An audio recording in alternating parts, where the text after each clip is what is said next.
வணக்கம். எல்லாரும் எப்படி இருக்கீங்க? இன்னைக்கு நம்ப ஒரு வித்தியாசமான கதைய பத்தி பார்க்க போறோம். இது ஒரு நீதி கதைன்னு சொல்லலாம். இல்ல ஒரு மிஸ்டீரியஸ் ஸ்டோரி அதாவது மாய கதை, மர்ம கதை அப்படின்னும் சொல்லலாம். சரி, வாங்க கதைக்குள்ள போலாம்.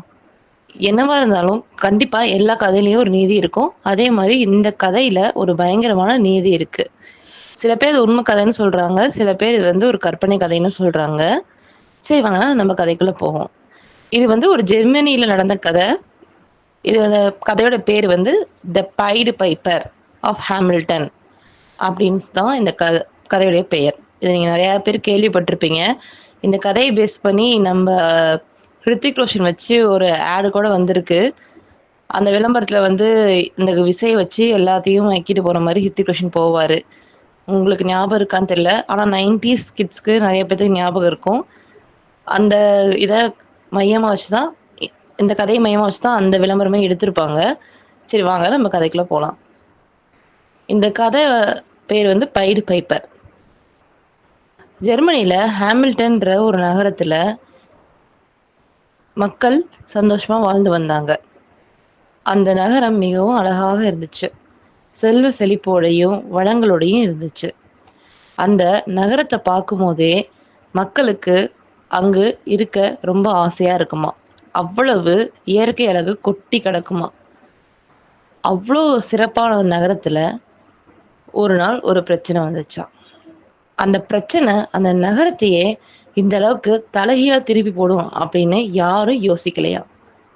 அந்த அளவுக்கு ரொம்ப பயங்கரமான பிரச்சனை வந்துச்சாம். அதுதான் எலி தொல்லை. ஆமா. திடீர்னு அந்த நகரத்துல எலிகளோட கூட்டங்கள் அதிகமாயிட்டே இருந்துச்சாம். எங்க பார்த்தாலும் எலி. அவங்க தானியங்கள் எல்லாம் சாப்பிட்டுருச்சாம். அவங்க கிடங்குகள்ல எலி. அவங்க கடைகள்ல எலி, வீடுகள்ல எலி, எல்லா இடத்துலயும் எலிகள் அதிகமா இருந்துச்சாம். சொல்லப்போனா குழந்தைங்க தூங்கும்போது அவங்க காது எல்லாம் கடிக்கிற அளவுக்கு கூட எலி தொல்லை அதிகமாயிடுச்சாம். இதனால ரொம்பவே வருத்தத்துக்குரிய மக்கள் மேயர் கிட்ட போய் சொன்னாங்களாம். அந்த ஊர் மேயரும் நிறைய முயற்சிகள் செஞ்சாராம். நிறைய காசு செலவழிச்சாராம். ஆனா எந்த ஒரு முயற்சிக்கும் பலன் கிடைக்கலையாம். எலிகள் தொல்லை இன்னும் அதிகமாயிட்டே தான் இருந்துச்சாம். இதெல்லாம் பார்த்த மேயருக்கு ரொம்ப குழப்பமா இருந்துச்சாம். தம் மக்கள் இப்படி அவதிப்படுறாங்களே அப்படின்னு சொல்லிட்டு அவருக்கு அவ்வளவு தூரம் மனசு கஷ்டமா இருந்துச்சாம். மக்களை எப்படியாவது காப்பாத்தணும்னு அவரு யோசிச்சுக்கிட்டு இருந்தாராம். ஒரு பக்கம் யோசிச்சாலும் ஒரு பக்கம் எல்லா வழிகளும் முயற்சி பண்ணிட்டு தான் இருந்தாராம். ஆனா எதுவுமே சரிப்பட்டு வரலையா. இப்படி இருக்க சூழ்நிலையில தான் ஒரு நாள் ஒரு விசித்திரமான மனிதர் அங்க வந்தாராம். அந்த விசித்திரமான மனிதர் ரொம்ப வித்தியாசமா உடை அணிந்திருந்தாராம். அவர் கோட்ல நிறைய வண்ணங்கள் ஆன துணிகள் சேர்த்து தைக்கப்பட்டிருந்துச்சாம். அவருடைய தலையில ஒரு தொப்பி வச்சிருந்தாராம். அது ஒரு இறகுகளான தொப்பியா இருந்துச்சாம். அப்புறம் அவர் கையில ஒரு ஊதுகுழல் வச்சிருந்தாராம். அது ஒரு வெள்ளி நிறத்துல சில்வர் பைப் அப்படின்னு சொல்றாங்க. அதாவது வெள்ளி நிறத்துல இருந்துச்சாம். அவரு அந்த மேயர் முன்னாடி நின்னாராம். நின்னு, மேயர் ஐயா, உங்க பிரச்சனைக்கு நான் ஒரு தீர்வு சொல்றேன் அப்படின்னு சொன்னாராம். உங்க பேர் என்ன அப்படின்னு கேட்டாராம். என் பேர் பைடு பைப்பர் அப்படின்னு சொன்னாராம். சரி, நீங்க என்ன தீர்வு வச்சிருக்கீங்க அப்படின்னு மேயர் கேட்டாராம். நான் சொல்றத விட செஞ்சே காட்டுறேன். நான் அதை செஞ்சு இந்த எலித்துளைகள் எல்லாம் முடிஞ்சு போனா நீங்க எனக்கு 1,00,000 பொற்காசுகள் தரணும் அப்படின்னு சொல்லி கேட்டாராம். மேயரும் எப்படியோ ஒண்ணு எலித்துளை முடிஞ்சா போதும், நான் உனக்கு 1,00,000 பொற்காசுகள் தரேன் அப்படின்னு சொல்லிட்டு ஒத்துக்கிட்டாராம். இதை கேட்ட இந்த பைப்பரும் ரொம்ப சந்தோஷப்பட்டாராம். அவரு மக்களுக்கு நடுவுல இருந்து கொஞ்ச தூரம் தள்ளி போய் நின்னாராம். போய் நின்னு அவர் கையில வச்சிருந்த அந்த பைப்பரை எடுத்து வாசிக்க ஆரம்பிச்சாராம். அதுல இருந்து ஒரு விதமான மெல்லிசை கிளம்புச்சாம். அந்த இசையை கேட்ட எலிகள் மயக்கத்துல அதாவது மந்திரத்தால கட்டுண்டு, எது மூலியமா? அந்த இசை மூலியமா. அந்த இசையிலிருந்து வர மந்திரத்துக்கு கட்டுண்டு அந்த பைப்பர் பின்னாடியே எல்லா எலிகளும் வந்துச்சாம். அந்த பைப்பர் போக போக எலிகளும் பின்தொடர்ந்துகிட்டே போச்சாம்.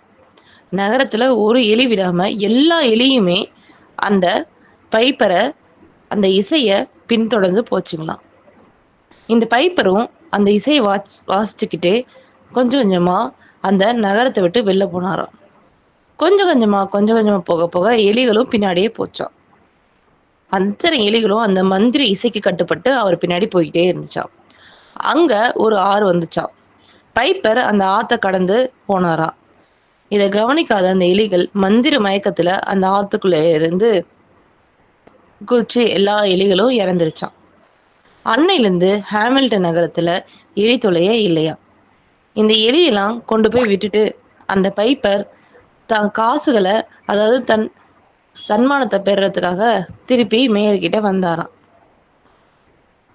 பேராசை பிடிச்ச மேயர் என்ன சொன்னாராம், அதான் எலியெல்லாம் போயிடுச்சே, உனக்கு எதுக்கு நாங்க காசு தரணும் அப்படின்னு சொன்னாராம். இதை கேட்ட பைப்பர் ரொம்பவே கோவப்பட்டாராம். இப்படிலாம் சொல்லாதீங்க மேயர், நான் சொன்ன மாதிரி வாக்குறுதி காப்பாத்திட்டேன், நீங்க அதே மாதிரி உங்க வாக்குறுதியை காப்பாத்துங்க அப்படின்னு சொன்னாராம். அதுக்கு அந்த மேயர், அதெல்லாம் முடியாது, நீ சும்மா ஒரு பைப் எடுத்து ஊதுற, அதுல இருந்து வர இசைக்கு எல்லா எலிகளும் மயங்கி போயிடுச்சு, இதெல்லாம் ஒரு பெரிய விஷயம்னு நான் காசு தரணுமா, 1,00,000 பொற்காசுகள் தரணுமா, அதெல்லாம் என்னால தர முடியாது, வேணும்னா ஒரு 5,000 பொற்காசுகள் தரேன், அவ்வளவுதான் என்னால தர முடியும், 1,00,000 பொற்காசுகள்லாம் என்னால தர முடியாது அப்படின்னு சொன்னாராம்.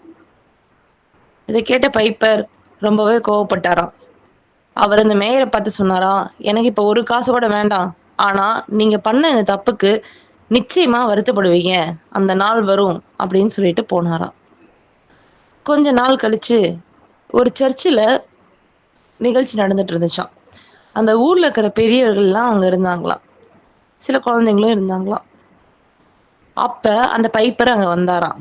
ஆனா இந்த தடவை வித்தியாசமான வேட்டைக்கார உடையில வந்திருந்தாராம். அவர் அதே பைப்பை வாசிச்சாராம். ஆனா இந்த முறை அந்த பைப்ல இருந்து வந்த இசைக்கு எல்லா குழந்தைகளும் மயங்கிருச்சுங்க. அந்த எலிகள் எப்படி மந்திரத்துல கட்டுப்பட்டு அந்த பைப்பர் பின்னாடி போனுச்சோ, அதே மாதிரி இந்த குழந்தைகள் எல்லாம் மந்திரத்தால, அதாவது இசை மந்திரத்தால கட்டுப்பட்டு அந்த பைப்பர் பின்னாடி போனாங்களாம். அந்த பைப்பர் இசையை வாசிச்சு நகர நகர அந்த குழந்தைகளும் அந்த பைப்பர் கூடயே போனாங்களாம். அந்த பைப்பர் ஒரு உயரமான மலையுடைய உச்சிக்கு போனாராம். அங்க ஒரு பாறை இருந்துச்சாம். அந்த பாறையில ஒரு ஒரு மாய கதவு மாதிரி ஒண்ணு இருந்துச்சாம். அதுக்குள்ள அந்த பைப்பர் போயிட்டாராம். அந்த பைப்பர் பின்னாடியே அந்த இசையில மயங்கின எல்லா குழந்தைகளும் அந்த வலைக்குள்ள போயிடுச்சாம். கொஞ்ச நேரம் கழிச்சு அந்த கதவு, இந்த மாய வலை தன்னால அந்த பாறையா மாறிடுச்சாம். அன்னைக்கு போன குழந்தைகள் இன்னைக்கு வரைக்கும் காணலையா. இது என்ன மாயமா, மந்திரமா, இந்த பைப்பர் யாரு என்னன்றது யாருக்குமே தெரியல. ஆனா அந்த குழந்தைகள் திருப்பி வரவே இல்லையா. 1-2 குழந்தைகள், காது கேட்காத குழந்தைகள், கண்ணு தெரியாத குழந்தைகள் மட்டும் இதுல இருந்து தப்பிச்சுக்கிட்டாங்களாம். அவங்க சொன்ன கதை தான் இது அப்படின்னு சொல்றாங்க. இந்த கதையுடைய நீதி உங்களுக்கு என்ன தெரியுது? அதாவது யாரையும் நம்ம ஏமாத்தக்கூடாது, இதுதான் இந்த கதையோட நீதி. அந்த மேயர் பண்ணது ரொம்பவே பெரிய தப்பு. அந்த மேயர் அப்படி அந்த பைப்பரை ஏமாத்திருக்க கூடாது. அவர் சொன்ன மாதிரி எலிகளை விரட்டிட்டாரு. ஆனா அந்த மேயர் அந்த பைப்பரை ஏமாத்திட்டாரு. இந்த தவறு நம்ம நிறைய இடத்துலயும் பாக்குறோம். அதாவது கெடுவான் கேடு நினைப்பான், அப்புறம் பேராசை பெருநஷ்டம் அப்படின்ற 2 நீதி இந்த கதையில நம்ம கத்துக்கலாம். ஓகே குட்டீஸ், இந்த கதை கொஞ்சம் வித்தியாசமா இருக்குன்னு நினைக்கிறேன். நீங்க இந்த கதை பிடிச்சிருந்தா எங்க சேனல் லைக் பண்ணுங்க, ஷேர் பண்ணுங்க, சப்ஸ்கிரைப் பண்ணுங்க.